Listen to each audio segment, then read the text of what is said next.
this will do is this will lead us into discussing kinematics, okay? And so we have that the acceleration, since it's the derivative of the velocity versus time on a velocity versus time graph, then, you know, when you take the derivative, what you get is the slope of the tangent line. And so the acceleration itself will be the slope of the tangent line on a graph of velocity versus time. And what we learned in calculus was that on the graph of position versus time, then since the acceleration is the second derivative with respect to time, then it'll be the concavity of that graph, okay? And so then what we want to look at is we want to take a look at kinematics, okay?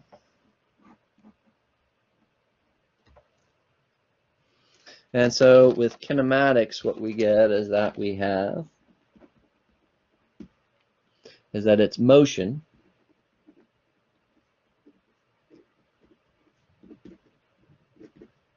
under a constant acceleration. Okay.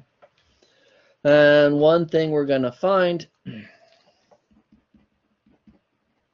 is in order to make things a little easier for stuff we have yet to define, you know, to facilitate the lying, what we will do is we will suppress the vector notation.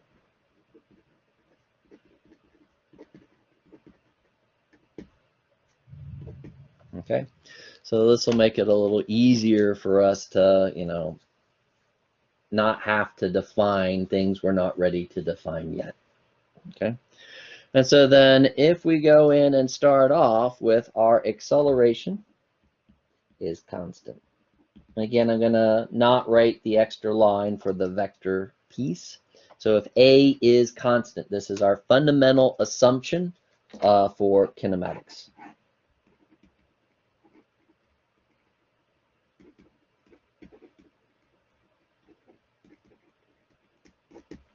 Okay, so we have a constant acceleration. Well, what we have is that the acceleration itself was the derivative of velocity with respect to time. Okay, so A, the derivative of velocity with respect to time. Now what we're going to do is we're going to take both sides and we're going to integrate with respect to time, like so. And we're going to have a set of initial conditions.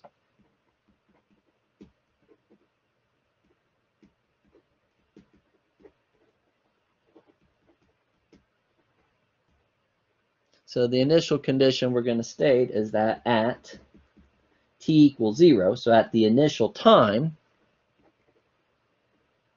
then our velocity is the initial velocity. V is v naught at t equals 0. Okay, and so when we go in and perform this integration, now remember that the acceleration is constant, and since it's constant, I can pull it out of the integral. Now the integrals I'm going to do are going to be indefinite integrals, and then I'll apply my condition to evaluate the integration constant once I get it.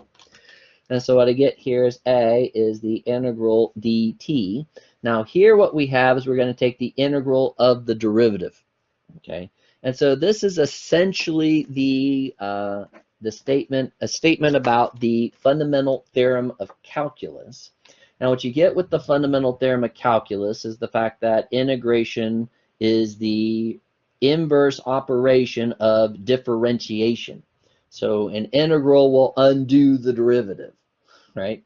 So since I've taken the derivative of the velocity and then I integrated that with respect to the same variable, then what we'll get is that this is the velocity, okay? And then when we integrate the time, I'll get the time, plus some constant of integration. So this is my integration constant.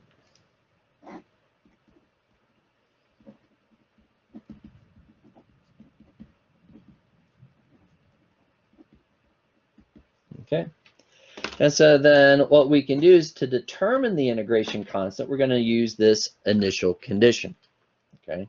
And so then we'll state that A times my time is 0 plus that constant, the v, is the initial velocity. Well, anything times 0 is 0, and 0 plus anything is the anything, so then our integration constant is the initial velocity. And so then what you get is that this is a times t plus the initial velocity is the final velocity.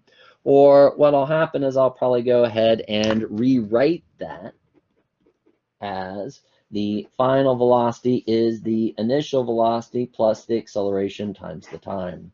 So this is our first kinematic equation. And we get it from integrating the constant acceleration with respect to time. Okay.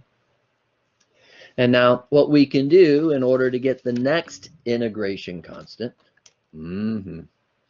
what we can do in order to get our next kinematic equation is we can go in and we can note that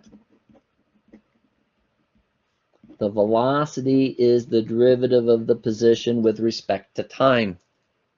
Okay. And so then what we can do here is we can go ahead and integrate both sides of this equation with respect to time. Okay. And what I'll do is I will then plug in into here. Okay.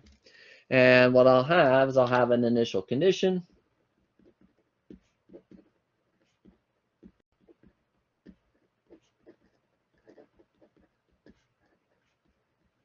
That at t equals 0, then our position will be the initial position. So x will be x naught. Okay. Now v in this case is not constant. V was given as VO plus AT, where VO is a constant and A is a constant. Okay.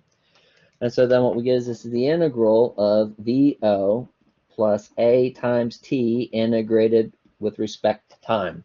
Here again, we're going to integrate a total derivative, so they undo one another. I know in calculus courses, they don't generally like to, they write the fundamental theorem of calculus in kind of convoluted ways, which, I mean, serves their purpose, but really all it says is that, you know, if you take the derivative of the integral, it undoes the integral. If you take the integral of a derivative, it undoes the derivative. That's essentially all it says. And so now what we need to remember is that this VO and this A, these are constants. Okay. So we're going to integrate that with respect to time. So VO integrated with respect to time will be VO times T. I want to integrate A times T with respect to time. Then I will increase the power by 1 and then divide. Now, you have to be careful to make sure you don't take a derivative when you integrate, nor that you integrate when you take a derivative. So it's easy to get them mixed up. But we do want to be careful. We'll add our constant of integration here and set that equal to the right-hand side. We're then going to go in and apply our initial condition. So I get that this is VO times my 0 for the time, plus 1/2 the acceleration times 0 for the time squared, plus constant of integration, and my final position is the initial position. And so what this gives me is my constant of integration is the initial position. And so what you get is that this would look like VO times T plus 1/2 AT squared plus XO equals X. And I usually go in and write this as follows, that the final position is the initial position plus the initial velocity times the time plus 1/2 the acceleration times the time squared. And this is our second kinematic equation. Okay. All right, now to get the third one that I very often use, because I only generally use one more in addition to these two. There are others we can construct that have different sets of variables available to them, but they're not really it's not really my favorite deal. Stay, there we go. All right, so what we're gonna do is we're gonna go in and we're going to look at our definition of the acceleration. So with A is the time derivative of the velocity. And if our velocity is a function of x, and x is a function of time, so then what you get is that v is a function of x, which is a function of time, like this. Okay. Then when I take a time derivative of that velocity, then what you'll have to do is you'll have to apply a chain rule.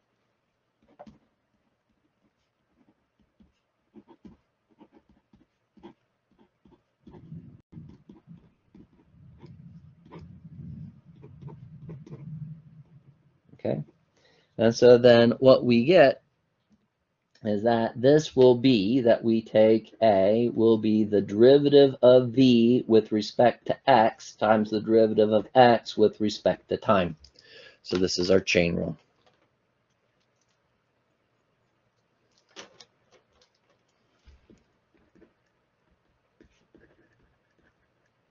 Okay. But now what we can look at is dx dt. Well, that's the velocity. And so then what we get is I'm going to reorder this, and I'm going to say that this is, well, I guess I'm not going to do it yet. And so then what we can do is I can write down that our acceleration is the velocity times the derivative of velocity with respect to position. Okay, so we changed out how that derivative goes.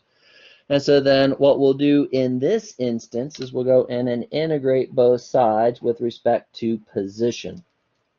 Okay, now our a value is constant.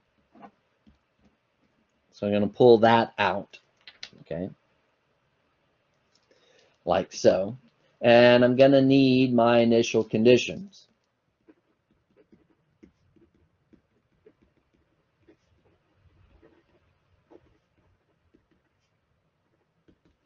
Okay, so at t equals 0, then we were at my 0 of the velocity and at the 0 of position. So at x equals x initial, then what we get is that the velocity is the initial velocity. Okay, so there we go. So there's the conditions. Now this integration's not quite as nice.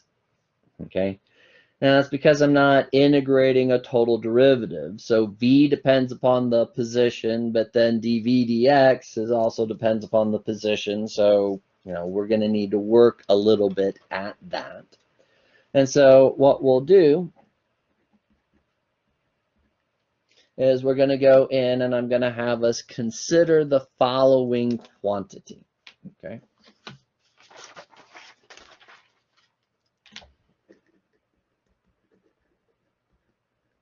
So what I want us to consider is the derivative of the quantity of 1/2 v squared. Okay.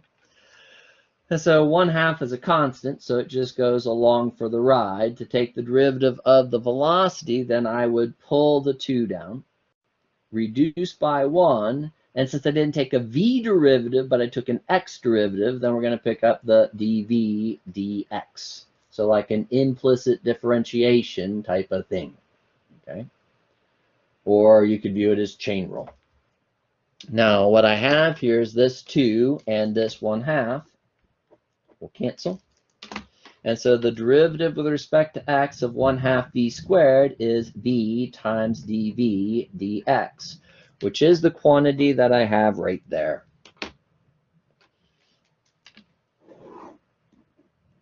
So I can plug that in. So now I'm integrating the derivative of 1/2 v squared with respect to x. Now I am integrating a total derivative. Okay. And so therefore what we will get out is, since they do one another, what I'm going to get out is 1/2 v squared. Okay. And then here I'll get a times x plus my constant of integration. Okay. And so if I go in and plug in my conditions, okay,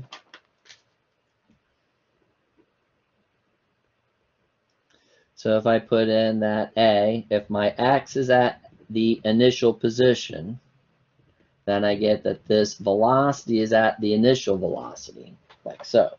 And so then my constant of integration is going to be 1/2 the initial velocity squared minus A times the initial position. I'll put that into here. So what I get this is A times X, and this will be plus, this will be 1/2 VO squared minus A times X naught is 1/2 V squared. I'm then going to go in and move this term to that side. I get AX minus AX naught, so I'll factor out the A. I'm going to factor out the 1/2. I'm going to multiply over by 2. So what I get is 2A x minus x naught is the final velocity squared minus the initial velocity squared. And then what I usually do is I'll write it as follows.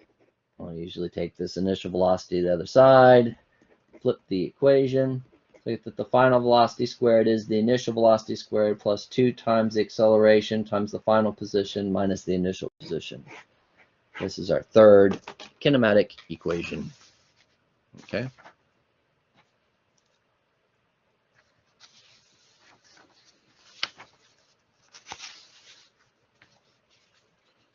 All right, and so they often list a fourth one, so let me show you that.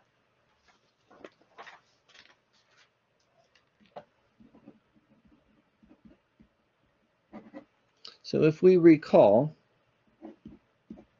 to find the average of a function, then what they would do is they'd write it as the integral from a to b of our function integrated with respect to x divided by the integral from a to b dx. So this is the way I always like to think about average quantities. It's the integral of the value divided by the integral without the value. Move the equal sign down a wee bit so it looks a little better. There we go. And then in the calculus books, then they usually don't write it like this.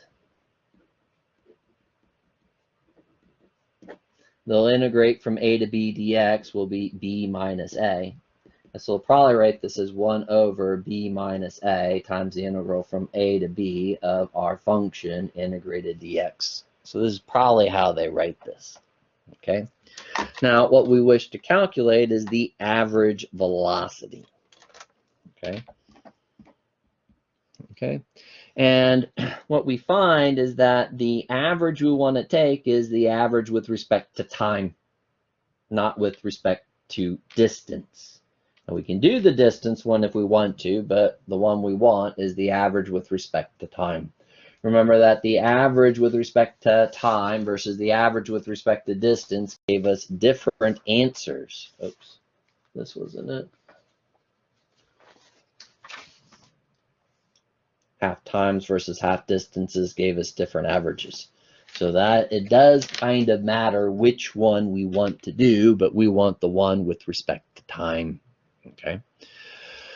And so then what we will get is we're going to integrate from, we'll go ahead and say from 0 to t of our velocity integrated with respect to time. And if they're careful, they'll put, primes for the dummy variable of integration, and the t actually lands into the upper limit of the integral. And then we'll integrate from 0 to t dt prime. Okay, and so then this denominator is t minus 0. Okay, and then in order to integrate this velocity, then what I'm going to use is I'm going to go ahead and use my first kinematic equation. So I'm going to put that into here. So we will integrate from 0 to t of VO plus AT prime integrated DT prime. Okay.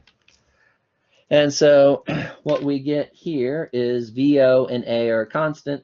We've seen this integration before, and so what you get is this is VO times t prime plus 1/2 a times t prime squared, integrated from 0 to t, divided by t.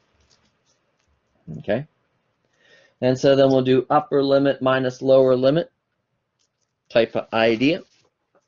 And so then what we get is that our average velocity, the upper limit is VO times t plus 1/2 a times t squared minus 0 over t. And so then our value for t, you can factor out a t and cancel. And so then what we get is that this will be equal to the initial velocity plus 1/2 times the acceleration times the time. Okay? And so then what we can do is I can go in and take a look at this initial velocity. I can write that as half the initial velocity plus 1/2 the initial velocity, because together that's the initial velocity. And then what I can do is I can group those two together and factor out the 1/2.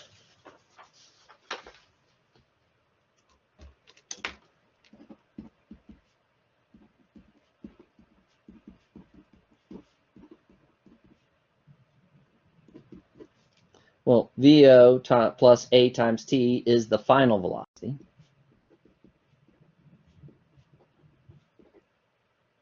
And then if I, rearrange this, we can write it in the way it's usually written. That's initial plus the final divided by 2. There's your average. So this is our last kinematic equation. Okay? And so then when we go in and look at these equations, okay, let me collect them up so we can see them.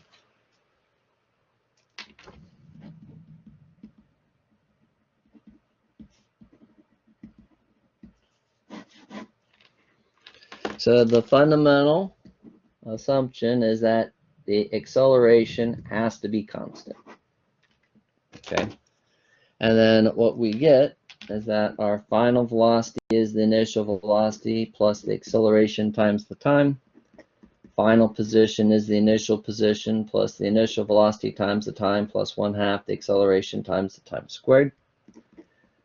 The final velocity squared is the initial velocity squared plus 2 times the acceleration times the quantity of the final position minus the initial position. The average velocity is the final plus the initial divided by 2. So these are our kinematic equations.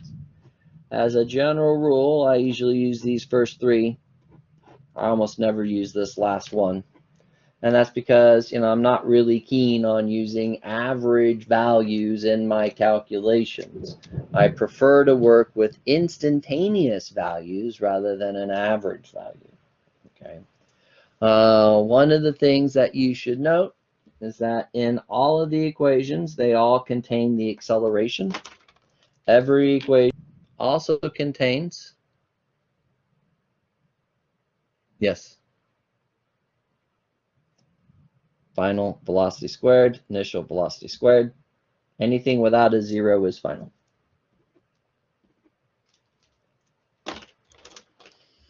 So all 3 contain the initial velocity. All 3 contain the acceleration. Okay. But then what we happen to have is only the first equation and the second equation contain the time. And that's because I did the chain rule to get the third one kind of idea. Okay. And then what you'll have is that only the second one and the third one contain position information. Okay. And then only the first one and the third one contain information about the final velocity. Okay. So it's generally considered to be a good assortment of variables in order to solve a wide range of problems. We could have other collections of variables, but I think these are the ones that are standardly used.